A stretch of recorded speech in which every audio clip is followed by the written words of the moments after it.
Okay, so today I'm going to do another Absolutist philosophy episode, and basically one point before we even start is basically that if you were to look at these things, and obviously people could try to label or discredit or whatever they do, the thing that you might find with a lot of these discussions, and again, objectivity itself, is that there is no benefit to the, there's no point in me saying it. There's no benefit. Like I say, objectivity is boring, or it doesn't actually make a case, or it doesn't actually make a point.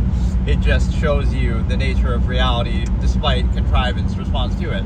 So it doesn't really make a particular case. It doesn't benefit you, the individual. It would just be, okay, non-contrivance or non-false absolute universal contrivance. So it would free people basically to do anything, or define their own measure, define their own standard. At no point is it like actually saying you should do this exact thing. It would just observe the flaws of contrivance. So what's interesting is the response to it would often frame it as a claim, right? Like, oh, you must be making a claim, and they'll try to strawman or put some claim in there, which you're really not, right? You can observe the nature of the process. Like the stimuli acme is a good example. You could choose to create a contrived specification of the stimuli acme, but then be aware of the nature of the process, and that a lot of the conflict corresponding to that is self-created, right? You can choose to do that if you want. Nobody's telling you not to do it. In fact, society pressures you to do it. But then when you have fights with a girlfriend, or you have breakups, or there's been, all these issues and conflicts, that shouldn't surprise you at all, because you are indeed, right, creating the conflict of contrivance by imposing a false absolute and specifying an inherent process. So that's self-evident. So you can choose to do that or not, right? And you might think, oh, what's the alternative? Is there like some idyllic thing? But it would just be more that the objective reality isn't that that's absolute, right? Especially in a uniform way for everybody, one size fits all, which it doesn't even make sense, because not, you can't do that with anything where everybody's got to be uniform the exact same way. So it's something that's being forced on people that's unnatural, right? That's an imbalance, and that allows you to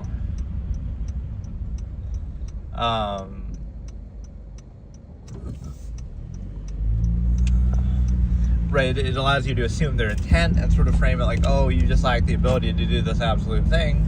Not that it isn't absolute, not by the same measure you're doing it in excess to the same degree. But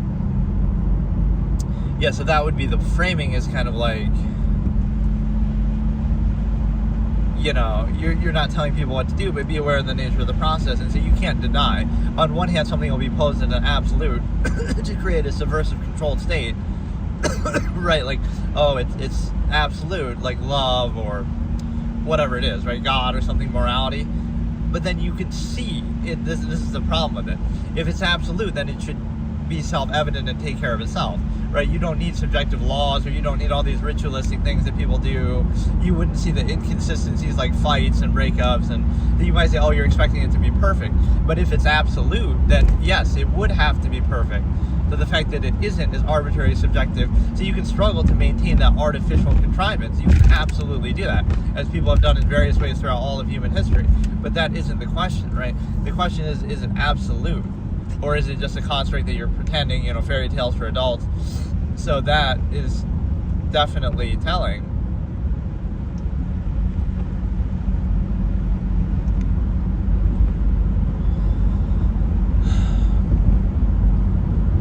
Now let's look at two terms that I have, obviously used in previous episodes many times, but basically the zero-sum non-base of self. And what happens is, just the concept that, okay, everything is zero-sum. It's just that, like, there is no higher standard, right? It's the self versus the collective, which consists of individual selves. So it's nothing more, there's no higher thing, like, oh, this is for the good of humanity or something like that. There could be an overlap, like, well, you could be a firefighter versus, something less impactful. But even then, you would think, okay, it should come down to, okay, you should get paid more for it. But it should, it should be dependent on that, like, okay, you're still doing it because you make money, and so the way to truly separate it, like amalgam theory would be like, okay, there wouldn't be any money involved. It would just be, you purely would just do it for the sake of doing it, instead of tying it to some zero-sum means. But the bigger point is the fact that, like in a pure basis of value, you wouldn't even let that be a job. That would be a I don't know, something else. But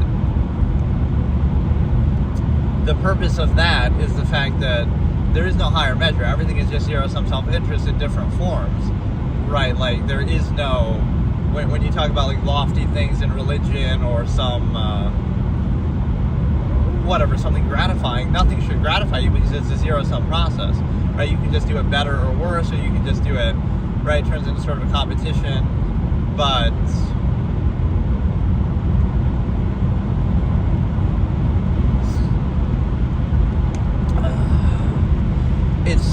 it's zero-sum. It's either self-interest or collective interest, right? So it's just others trying to subvert you, right? There's an element of this that preys on each other. Like, oh, other people want you to suffer and sacrifice for their benefit, but in the name of, oh, collective. And then you would maybe do the same thing. Oh, you want them to sacrifice for your benefit. So it's like a trick. You want to pretend like it's some good, greater collective good, but it's like a dependent over extended pretense. You're only saying that because you want it to benefit you, the non-basic self. They're only saying it because they want it to benefit them, but it's a trick and a trap. So then they end up sacrificing for the collective too, right? So it's like neither side is truly getting what it wants. You sacrifice for them, they sacrifice for you. Why not just, again, the minimalist ideation of just, you remove the need for all that.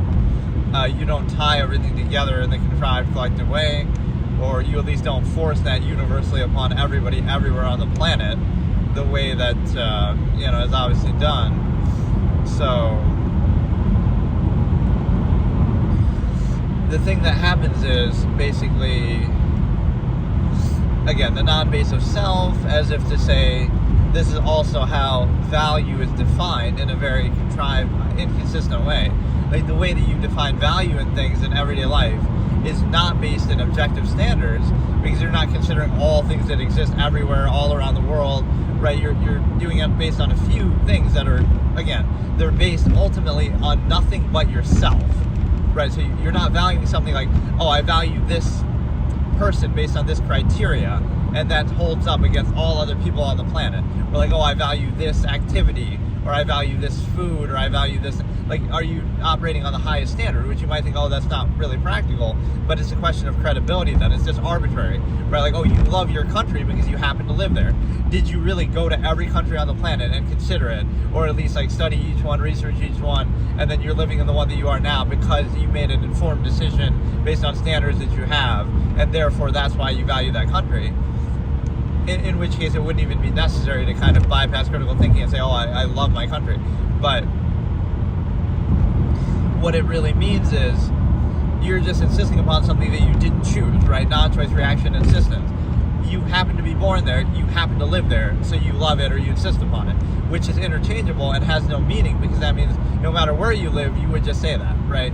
There's this default, love your community, love your country. But there's no actual standard, it's just arbitrary, so you would support anything then. You could be in World War II Germany and you would love that, support that. You'd be in China right now, you'd love that, support that. So you don't have any credibility in doing that, it's just insistence upon yourself and what's around you. Similar to, again, the nearness postulate, like, oh, the love of your life happened to live in a geographically close area to you, right, in the same general geographical area. So it's not based on anything, but again, their proximity to you. Or again, other things, like you love your community or certain activities that are prevalent at the time in the era you live in. Or so none of these things are actually a choice that you're thinking for yourself and deciding, oh, this is what I like. It's just more like mindless reaction that you indignantly insist upon. And there's also an element of just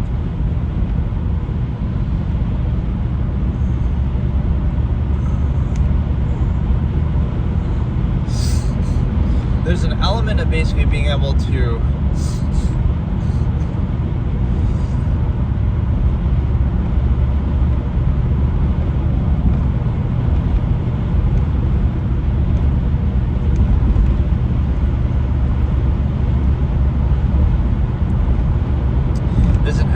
basically being able to,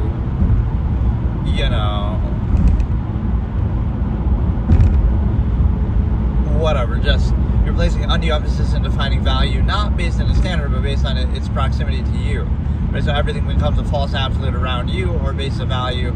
Again, it's just nearness postulate. It's just, oh, they happen to live in the same area, so therefore that's interchangeable. Or how else can I describe it? Like, anything that you do or value is like just kind of arbitrary. Either you're used to it, it's preconceived, it's exposure. None of it is, so again, it's just all like, I call it also ignorance, insistence. Like, you insist upon what little you know about reality, or what little you've been exposed to, as opposed to everything else. So to be actually objective and to have a credible basis, you would have to consider everything in existence, right? Not just some selective part. So, right, you might think that's not practical, but the point is that then you're not credible. You're kind of just, right, you're insisting upon things because of their proximity to you. So all the things that you value, or all the things that you consider of value in everyday life especially, it's nothing more than, oh, they happen to be around you, they happen to be near you, right? You happen to be exposed to them, so therefore they become valuable. A good fallacy is like, you know,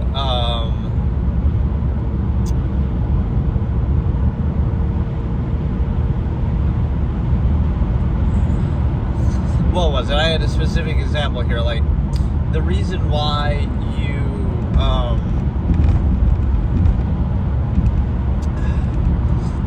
value something is because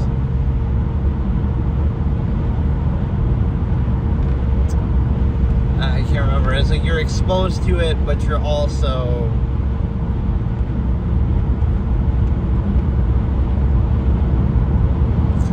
basically just not thinking critically about it. So like, people can, again, you see something on TV, so therefore it's valuable, as opposed to something you didn't. So it's like the preconceived fallacy of like, oh, other people like it, so it must be good, right? But if everybody thought that way, then nobody would ever like anything, because they would be waiting for somebody else to like it first. You're just letting exposure and preconceived reaction control you, kind of like not being at peace or aware of the nature of a process or yourself, so therefore you're controlled by it. But also, when we get to the non-basic self point, it's the simple fact that basically you're putting yourself in a position where it's not credible, it's interchangeable, it's myopic. Again, you insist upon what little you're aware of or have experienced, not everything else, or, you know, the awareness of everything else. So again, that's not to diminish or say what you're doing is negative, but it's not absolute, or it's not really credible. So you would always have that hesitation or inhibition, like you wouldn't insist upon it as though it's absolute. You'd be like, okay, I'm doing this because it just happens to be around me, the nearness postulate, not because it's actually anything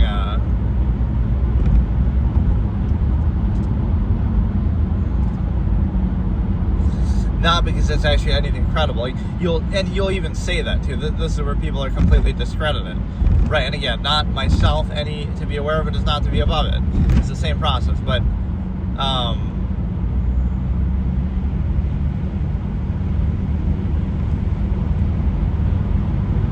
the point is, like, you place emphasis on it to specify it, where otherwise it would be free and inherent and a variable. So it's not actually an inherent objective basis. So there'd be no need for that otherwise. Like, it's a zero-sum process that speaks for itself. So there should be no ego or gratification from it. You do it for the sake of achieving the zero-sum end, whether it be money or whatever the end goal. So that should speak for itself. So if you're at peace with it, and that goal speaks for itself and is a sound process, then why do you need to feel good about it or gratified about it, right? That should be unnecessary. That's an overcompensation. So that would be the absolutist measure concept of, like, why would you attach any ego or emotion or emphasis?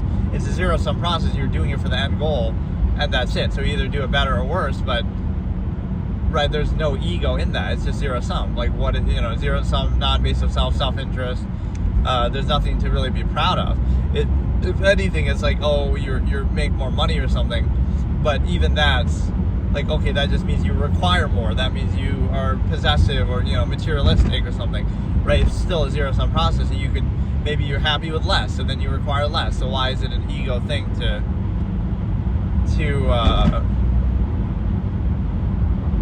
you know, or like just the on rails nature of society is kind of like, oh, you have to do exactly what society says, even in a functionalist sense. Like, there's no freedom or variance. It's all like you're on rails. And any, like, you know, any freedom of thought or self-actualization or variance is somehow a bad thing, or like, oh, it's some condition. But it's like, you're free to do countless things, but you have to do only the one thing that makes you like a mindless drone that's easily controlled, that's all this. So why is that a credible basis, right? You have to do this one thing and one thing only, but why? It'll be some pretense of functionalism, but really it just comes down to, okay, that's easier to control, but in a zero-sum finite existence, there is no, right, who's to say? Maybe that, you know, it's about the experience, not the outcome. And even if it was about the outcome, this is where the absolutist sort of would tread the basis of it, then hold it fully, truly accountable. Don't insist upon it. Don't do ego gratification, social contrivance. Don't do any of that. Focus on the actual end goal then. Which is it, right? Oh, you're going to inhibit everything everyone ever does and tell them what to do, and they can't do anything, and they can't, you know, use their mind, and they can't be free or have any variable actions. Why? In the name of, oh, functionalism, it's useful, it's productive. Well, then let's be fully productive all the time, if that's really the base of value on which you're inhibiting every aspect of someone's existence. And if you're inconsistent in any way, then you're not credible, and that basically goes out the window. So if it is about that, then do it fully. And if it's not about that, then you can't restrict people and tell them what to do and outwardly insist, right? And even then, you still can't do it, because you can't assume their intent, right? Like I said, making more money or anything like that, it's a zero-sum process. So like, maybe you don't require as much, maybe you don't want as much, and that's like a subliminal meaning to it, actually, that you might think you want it, but you really don't, because if you truly did, you would do more of what it takes to get it, right? It's like this inability, oh, you failed to achieve this certain thing, right? Let's look at this with both money and women, like, oh, like picking up chicks or something people say, right? Oh, you have Riz, or you have, you know, game, but maybe you don't want it, or you don't want it in that exact way, right? Like, so, oh, you lack the ability to pick up girls or something like that. Maybe in a promiscuous sense, that is actually what you want. But the point is, maybe that ability is rooted in the desire of, like, you don't want it to be, like, in a relationship, you just want sex, or whatever. Like, so your intent is different. It's like, oh, you lack the ability to do this thing, but maybe that's not what you actually want. Same thing with like materialistic things, like, oh, you lack the ability to make this amount of money, but maybe you don't truly want that. If you did, you would do more to achieve it. So you think you want it, but, right, maybe you're at peace with less. People can tolerate a lot. People can, you know, live on very little, or, you know, meager kind of thing. So that sacrifice of freedom of all of nature and everything is very disingenuous. Because, right, there's no accountability for contrivance from the inherent perspective, whether you want to look at it through parents or society itself, government, corporations. Again, they can take monopoly over the entire planet. Nature itself is monopolized, corporations, government, people, and then act like, oh, you need them, you rely on them. They don't let you be free, any attempt will be squashed, and then that's supposed to validate them. Right, you defer to their artificial contrivance, and are you know, basically forced to do that, and then that somehow validates them.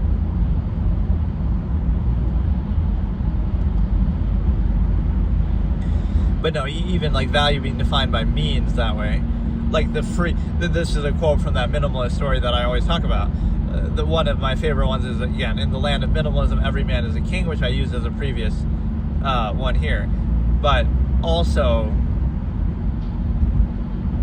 it's something more. It's like, you don't define value by zero-sum means, because that's all it is, zero-sum means. It doesn't really matter. The reason why people value it that way is because they don't want to take a piece of it for themselves, like dependent over incentive, pretense, incentive, right, that they have some, whatever, right, they want something for themselves that way. But that's like, you don't need that, right? So the freest, happiest, at peace person could be somebody who has nothing, because they're not held down by it, they're not tied to it, they're not, you know, controlled at half-mast by an inherent process that otherwise would be free. So they could be free and at peace and living in a hut, living in a jungle, right, whatever, and they're at peace, right? Because at least, again, what you do there is you minimize the cognitive dissonance and conflict of contrivance, where everything you do is more consistent either with an inherent objective natural state, so not even a claim, not even an outward, position, or you can say even your own measure that you define for yourself, but even just your inherent nature itself and being and reality and truth and objective human nature reality, you'd be more consistent with that, and so you'd be at peace, right? And you do as little as possible, and so you're as free in mind as possible, instead of society that overextends everything, and now you have to pretend you value something, but you're kind of doing things all inconsistently. You might pose a standard, but then it's inconsistent, like, oh, I do this because of blank, like, oh, I'm with this person because they're so attractive, but then by that same subjective standard, even how you define it, okay, go through everybody else on the planet and say whether they're actually more attractive by the same criteria, right? It just sort of bypasses reason, that there is no like singular criteria that you could use, that you wouldn't always try to, there'd be something better by the same criteria that invalidates your specification of it. But the other point is the fact that, again, the non-base of self would be telling, and the reason why is because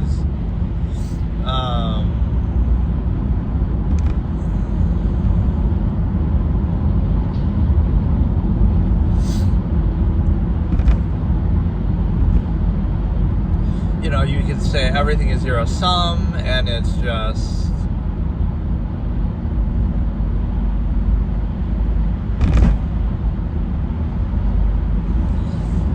again, how much you require, don't define value that way. You can be at peace and free in nature, etc. No incentive, no nothing. You can't be controlled, non-ego basis. But that's how people are controlled in society, is like everything is ego permissible, like, oh, you're defined by your money or something else. It's like always trying to prove something, always trying to, compete, contest of contrivance. Like if you're at peace with your life or your measure, then you wouldn't need all that. It would just be, right, you don't require or desire anything. So, again, that contrivance and social element and undue emphasis is just a tool to control one another, even if it seems like a positive pretense on the surface. It's dependent over extended pretense. So, if you separate the two, right, you would do it outside of some functional structure, basis, incentive. And then it's also a situation where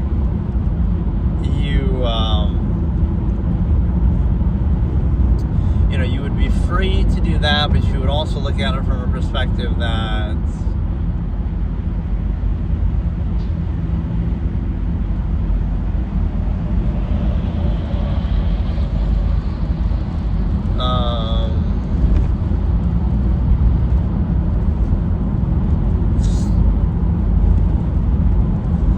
again, the ego gratification at half mass, kind of a shallow thing, a way to gratify, to sort of overcompensate for a subversive state, but there's nothing to really be proud of. That's especially bad with the stimuli acme. It's like you have kids and then you want to use the kids as an excuse for something, or, oh, that gives you some sense of purpose. So then I guess you had no purpose before that, and it's a result of a hedonistic tendency. So the human ego gratification is very strong,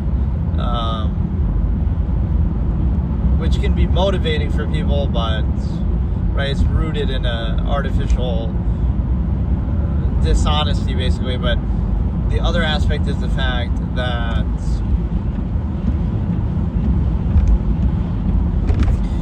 you're basically able to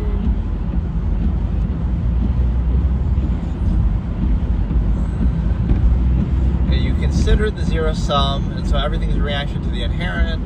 So even, the way that contrivance tries to validate itself, like, all folly, favoritism should discredit people, right? Or like, let's look at it more broadly, right?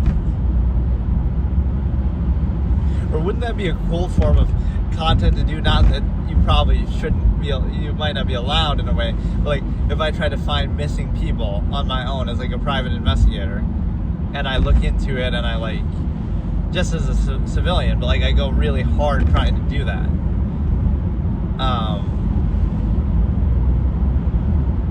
Right, like somehow, some way, you make your own cases and figure out, and you're doing it for a good cause. But no, the point of it is, and again, so you'd be doing that on your own outside of making money or anything, so it wouldn't be whatever. no gratification. It's a zero-sum process. Like if you value people, for example, it wouldn't just be people in your local area. It would be more like, amalgam theory. So it's kind of using this collective pretense to justify a specific thing. But it's also a situation where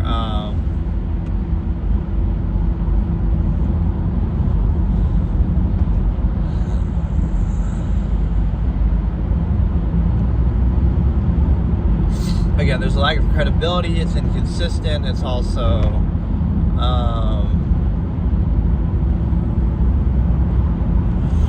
it's very telling because you get to, again, let's look at that empirical basis. Again, somebody could be at peace, somebody is free, self-actualizing, human variable, right? But somehow the collective wants to subvert them and control them and judge them and all this. Like, if they're at peace with themselves, it doesn't matter, right? But society's always looking at them a certain way, like, oh, based on a certain amount of money or certain things. Like, what if you're just at peace and free? Like, you need permission to do certain things or whatever. It's like those two don't have to be tied together. Money for you or resources is just a way to survive, right? So you make as little as, this is again a minimalistic principle, that you're like, okay, you make as little as possible that you need to survive, you consume as little as possible, and then the rest of your life is free to think and self-actualize and everything like that. So it's not about the money or some incentive, right? Those two aren't tied together. Like, you do as little as possible for that. You do as little as possible for that, right? Just a means to an end. You remove the need, you react, you survive. But then that's not used against you to define you and everything you do in life in a zero-sum sense, zero-sum overextended sense, right? So in that sense, everything is self-created. Like, oh, you're struggling to do blank or whatever, but it's all, this is how you're controlled in society. Like, you take an inherent process that just is and just exists, and then you reduce it to a half-mass that you have to like get permission or struggle to achieve something that's just a basic natural part. So you both control others, but are also controlled by it. Like, oh, you're struggling to deal with this with your girlfriend, boyfriend, but like, again, that's a choice. So now you're going to base your whole life around it. Again, even that's a non-invasive self. They go, do you care about them? But you care about your own inherent hedonistic pleasure, right, is what it overextends to. But also, one thing to consider that way is the fact that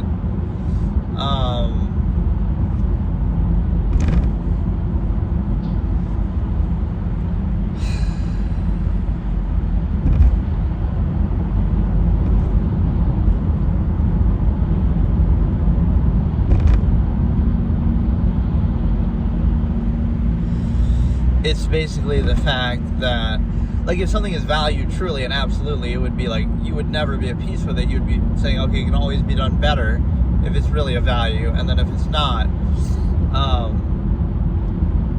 right, so you wouldn't be at peace because so then it's a dependent overextended pretense non-basic self, but you don't really value it. You just pretend to value it, but you really, as it pertains to you, right, is what you care about. So it's like this inconsistent standard. Like, it really is just about you, but you pretend like, oh no, it's based on the standard or the greater good or something like that, but only as it overlaps with your self-interest, and even to a great extent of overextended machination. Like, that debunks like the base of human value, right? Like, oh, we value people, but you'd rather have 3 meals a day and luxuries and stuff while other people are starving and stuff. So I'm not saying what you should do there, but would you do that if you really cared? So you, obviously it's conditional, but you treat your state as a false absolute default, because there's no way you could rationalize that. So like, these are the two elements that would discredit people, and again, to be aware of it is not to be above it. So I could apply to that the same way, but then again, it's sort of forced and compelled, and I'm not vouching for it.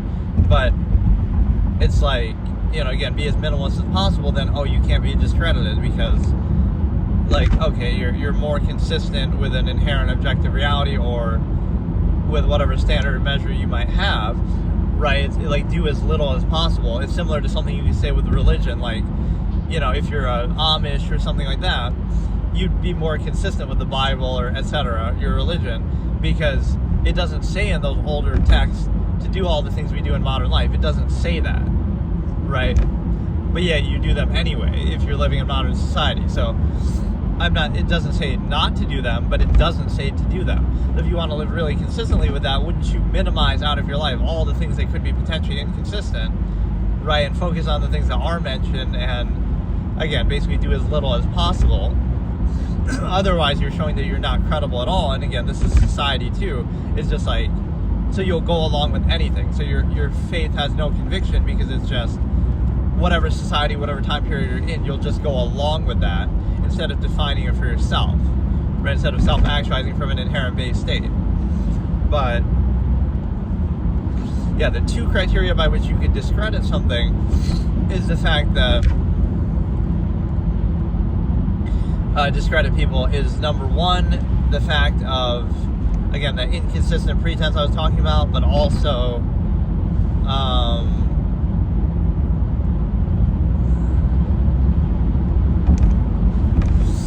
again, the inconsistency of a standard that is posed, but then if it's held accountable, like, again, to specify something, you have to pose as a false absolute.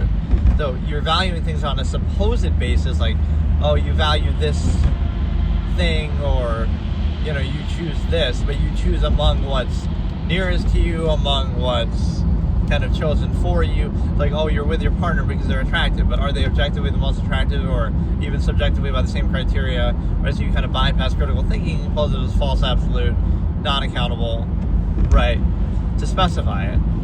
Same thing like anything, like, oh, I go to this restaurant because they have good food, but is it really the best food? Is it, you know, have you had all the food all around the world? So it's more about the credibility of that criteria. Everything you're doing is just arbitrary and reactionary, and there's actually no standard behind it. So you're not credible. You're just doing it because, oh, it happens to be convenient or near you or something like that. But that doesn't mean you can't do it, but it means that there's no special emphasis to it. So you realize everything you do is arbitrary, even though if you're asked or pressed on it, like, why do you do this thing? And then you'll have an answer like, oh, based on this standard. Oh, because it's good, or oh, because it's this or that. But that's inconsistent, because if that was really a credible basis, then you would do it fully, right? There's examples that would be better by the same measure, by the same criteria. There's, you know, there would be an inconsistency that, is it really the best by that metric, by that measure, by that criteria? And then the second part is, again, like folly favoritism. We can discredit the longevity process. Like, you value human life, but you don't do amalgam theory. You have 3 meals a day while somebody starves. Or do you so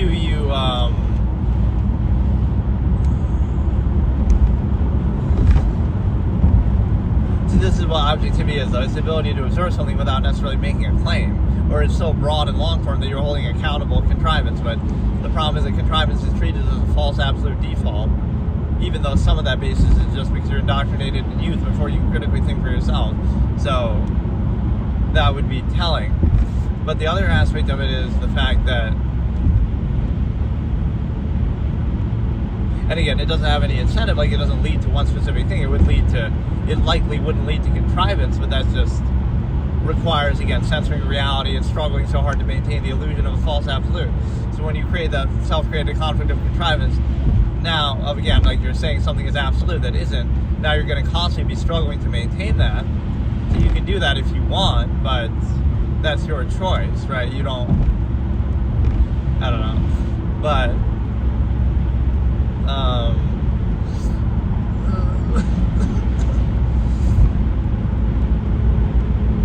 again, people are trying to live as long as possible. Again, you value other people. Amalgam theory, though, discredits you. Or you're trying to live as long as possible, but then you drink and smoke and don't do everything, you know, for your health. So that discredits you too. And then folly favoritism, like you engage in escapism and distraction. If you really value life and if you have any credibility, why would you engage in those things, or why would you need to? So basically what you're saying is people are not credible at all.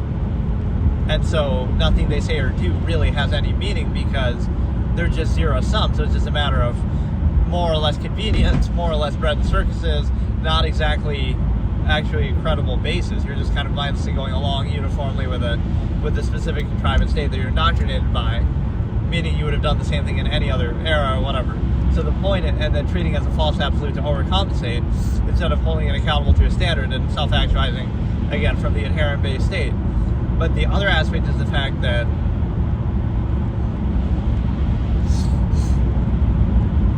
what you have to understand is basically,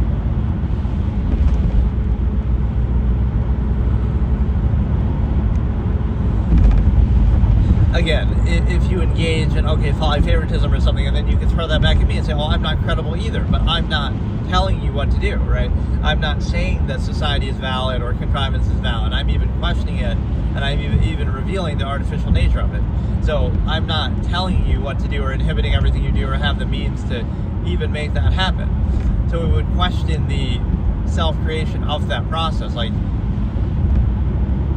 there's no basis for the unqualified empirical authority or the contrivance state that people might, insist upon and force on others and uphold. There's no actual basis or credibility for it whatsoever, right? Because again, we're saying, how can you be credible? How can you say you have any standard or base of value if you need to dumb yourself down with alcohol, you need to, shorten your own lifespan, you need to engage in folly, favoritism, escapism, distraction. Why would you do that if your life was actually a value, or, right, if you have a base of value that's credible, right, why would that be necessary, right? Wouldn't that be invalidating, because you're saying, oh, you're credible and you can even tell other people what to do, but then you have to dumb down your own senses and can't think freely, and you have to engage in escapism and all this kind of thing, right? And the reason why is because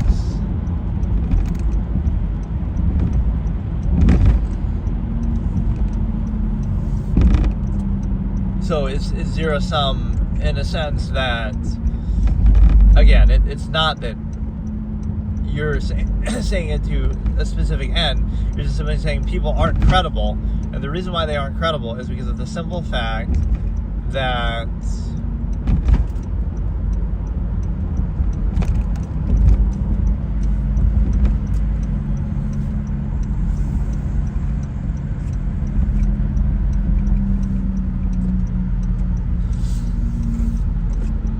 again, there would be a pretense of value, but then, and even again, outwardly insisting, telling other people what to do, but yet you can't even face what you're doing yourself. So in that sense, again, people have no credibility and society and contrivance because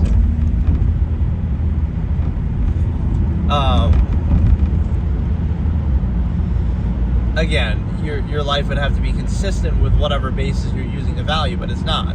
You do half-mass functionalism, overextended, and then you engage in all these kind of escapist things. So that would discredit you because you're not consistent with it, So you would tell other people what to do and control them based on that criteria, but you're not even consistent with it yourself. So if somebody's more consistent, then they're more credible than you, or, so that's the zero-sum point. It's like there is no special meaning to it. It's just zero-sum, non-based on self-interest. So, again, the point being that there's no credibility behind it. It's just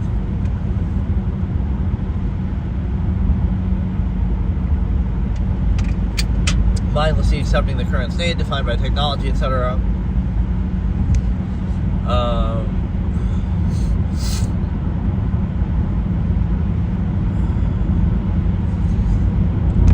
Right, so that folly favoritism thing would be telling. So let's look at it from a different perspective. Again, the fact that you do that shows you're in a subversive state, non-value state, non-credible. But also, you could explain it this way: that, like, okay, you engage in polyfavoritism and escapism for this reason, that you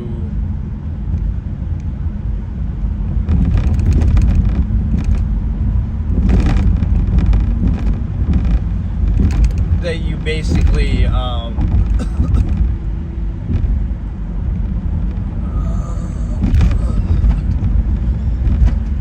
again, it's a reaction to contrivance. So it'll be like, somehow used to validate it.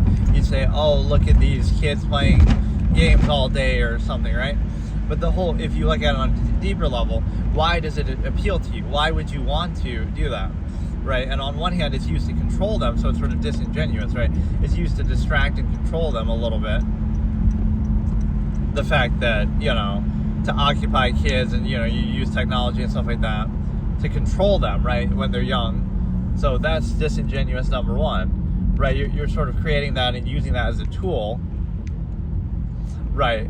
But then not only that, it's a reaction to the cognitive dissonance and controlled state of society. So nothing is free, everything is inhibited, everything is restricted and controlled, right? So if everything is controlled, then, right, that's the only thing that's left free, because, anything of significance is controlled and monopolized. So now, you're only free with stuff like that, right? Folly, favoritism, escapism. You're fully free to do what you want there, or at least more free even than censorship and stuff. But you're more free there to do things than what you would normally be, because, right, you're more free there. So again, let me look at, you use folly, favoritism to control people when they're young and distract them and kind of tame and train them, right, occupy them. That number two, you inhibit society, inhibits and restricts everything in life in every meaningful way, right? Everything's controlled, everything's inhibited, everything's monopolized, and then you expect people to defer to that, and then you expect them to deal with the cognitive dissonance associated with that, and so now they defer to it, even as unqualified as it might be, and distract themselves with folly, favoritism, because it's the only thing that's left actually free to them, right, whereas everything else is restricted. So it's the only thing left free. It's a reaction to the cognitive dissonance of deferring to society in the first place, contrivance. So when you say that, what do you really mean? You say, look at you're trying to use it to validate contrivance. Like, look at all these kids or whatever, right, engaging in this entertainment escapism, but they're only doing it because everything else is restricted and inhibited, right? So it's the one thing that's left to them that's most free. Right, so the only thing that's free is something of no consequence, whereas everything else is heavily restricted, inhibited, etc., right? And not only that, it's the fact that,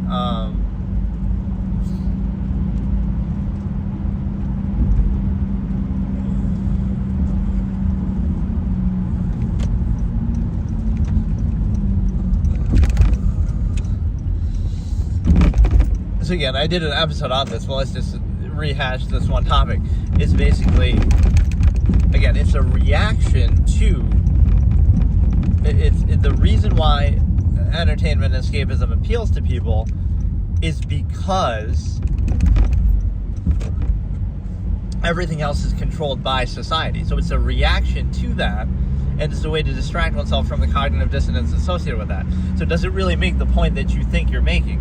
Like, it somehow validates society and contrivance and unqualified empirical authority, the fact that that same unqualified empirical authority controls every single thing and inhibits it and monopolizes it, so that the only thing that's left free is folly, favoritism, and then somebody engages in it because it's the only thing left free, and to distract themselves from the cognitive dissonance of that same unqualified authority. So it's a reaction for it, or a reaction to it, right?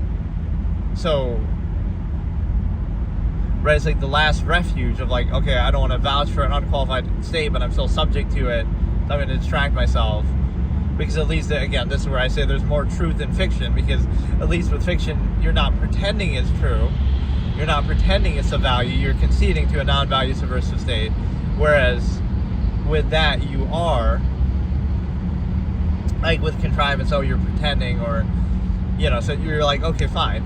Everything in life is inhibited and restricted, and you're basically just a slave, even though, again, bread and circuses are better in this era, so that, I guess, makes it better, and that's enough to control people. But, that's really the defining basis, no credibility at all. But the point being that,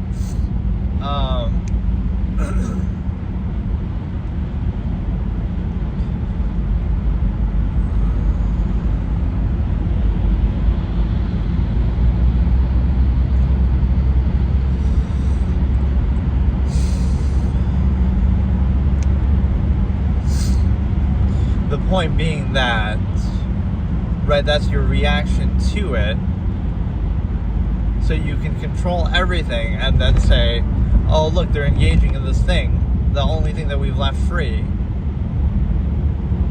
as they defer to our unqualified empirical authority, again, and all the cognitive dissonance associated with that, because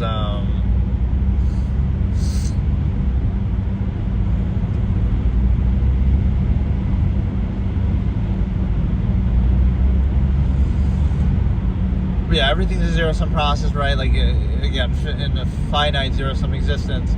So there is no special meaning to anything, but it's a way to control people, false absolute value, specify, gratify, overcompensation. So in a way, you can look at that on a functional basis, like to get gratification from something is therefore good to be controlled by it, and maybe you can say that's useful, but on a mass scale to control people. But first of all, you would question that mass scale itself with stimuli preservation and stimuli activity preservation and overextension. But even, everything mass-produced suffers inequality for it, even life itself. But even beyond that, you have the understanding that this subversive element is very clear. And the reason why is because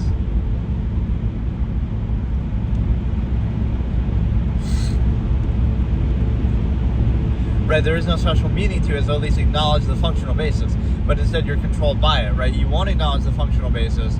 You'll pretend like it's absolute or some gratifying thing, and then you're controlled by it in a half-mass state, and it's also inconsistent. You'll oppose a pretense, but then you won't hold it accountable. So this is how society operates. Like, it'll pose a false absolute pretense to justify some specific thing, dependent over extended pretense. Like, we're doing this in the name of whatever, the greater good, or humanity, or we value human life, or this or that. But if you truly value that, it wouldn't be so inconsistent, right? Like, applied just to that one thing. You're doing it to justify that one thing.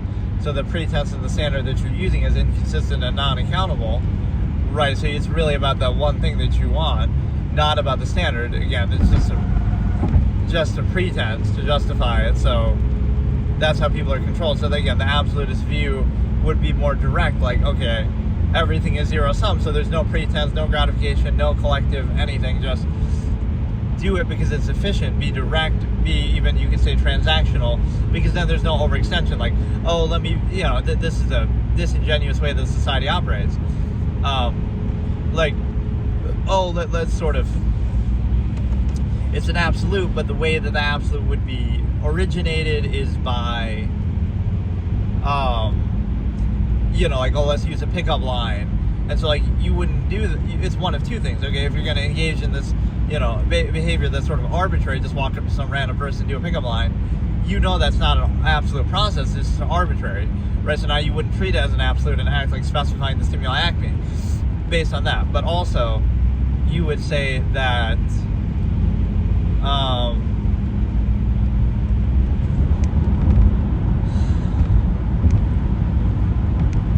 you wouldn't treat something as absolute that in practice is not absolute, so there are no absolutes would be the point. But the other aspect is the fact that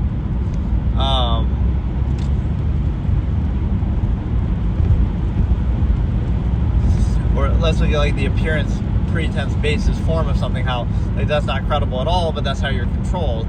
So the appearance of so it's like taking everything as absolute on a certain face value surface level. But that's not necessarily the case, right? Like, it's all, you're controlled by it, but you're aware that that's not really defining, like, carefully curated image or appearance or performative aspects. So that's and it's like a projection of the ego into that, but the point being, everything, you're trying to prove something with it. So the same process, again, it's like being dumb is good, but pretending to be dumb is fake or bad or something. It's genuine to be actually dumb. But and this ego insistence upon a half-massed non-invasive self-insistence. But the other aspect is the fact that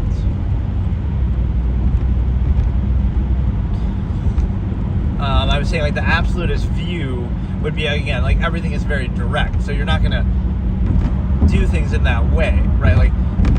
You wouldn't pose it as an absolute, then okay, it's a pickup line, so then it's just some expendable, subjective, arbitrary thing. But you wouldn't pose a false absolute. But even beyond that, there's something more, the absolutist view here would be again, everything's very direct, so you wouldn't overextend it. So you would say, oh, like you're going to be really nice to this person for a long period of time in hopes that you get something in return, and then it's a relationship and it's based on, dependent, overextended pretense of stimuli acme, and like you do all that and then you struggle with it and then you question later, like, oh, now they know they took advantage, and like, so why do it that way? Why not just be direct from the beginning? Let's kill female privilege. Let's get rid of, no, it's like we know that there's that benefit. Let's, be direct about it, hold accountable. There's like a great incentive with the stimuli acme for women that way. Like, let's not. You get a certain privilege or special treatment and dependent overextended pretense basis on that, but then you don't want to be held accountable or called out for it. So, like, again, this is how society sort of censors that basis. Like, no, it should be held accountable. Like, that's obviously an element you're being benefited from. So it should just be direct and accountable. Like, either you acknowledge that or you don't benefit from it. But no, like, that's the direct thing. So it's like, you wouldn't pose a false absolute if the observable practice is not absolute. And then also, the credibility would be shaken because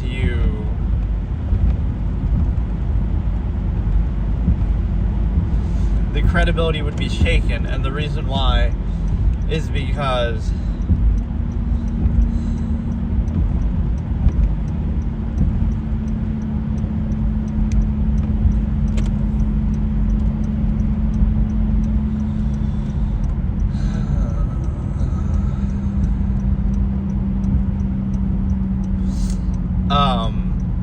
it would be direct. So there wouldn't be all this overextension, like, oh, like, do good and then good will come back to you, or like, don't wait for that, because that can only lead to you getting screwed. Why not be direct? Right? That's just a way to be controlled and overextend something. Right? So, oh, you're gonna be, and it's like kind of kidding yourself, like, oh, it's not just about sexual whatever in a relationship context, but it's like, oh, so you're nice to them for years and you suck up, and oh, eventually you want to get in the sack. Like, why are you? It really is like a great stranglehold that women have, like a control basis. So it's a strong thing that would be hard for them to reject, but they would almost have to do it themselves to, free this of the stimuli acme, but, kind of defining themselves that way, or having society define them that way. But the point is that be direct and accountable. Instead, you can just be taken advantage of, or there'll be some inconsistency. Right, so if society works that way, like, oh, do good and good comes back to you, but then it might not. So why not just hold it accountable up front all the time with everything? But there's, like, again, this subversive thing, oh, just defer and just, do some subversive state and then hope something good happens. So you're conceding a non-value state, so then there's no credibility, because you're just saying basically go along with something mindlessly just because.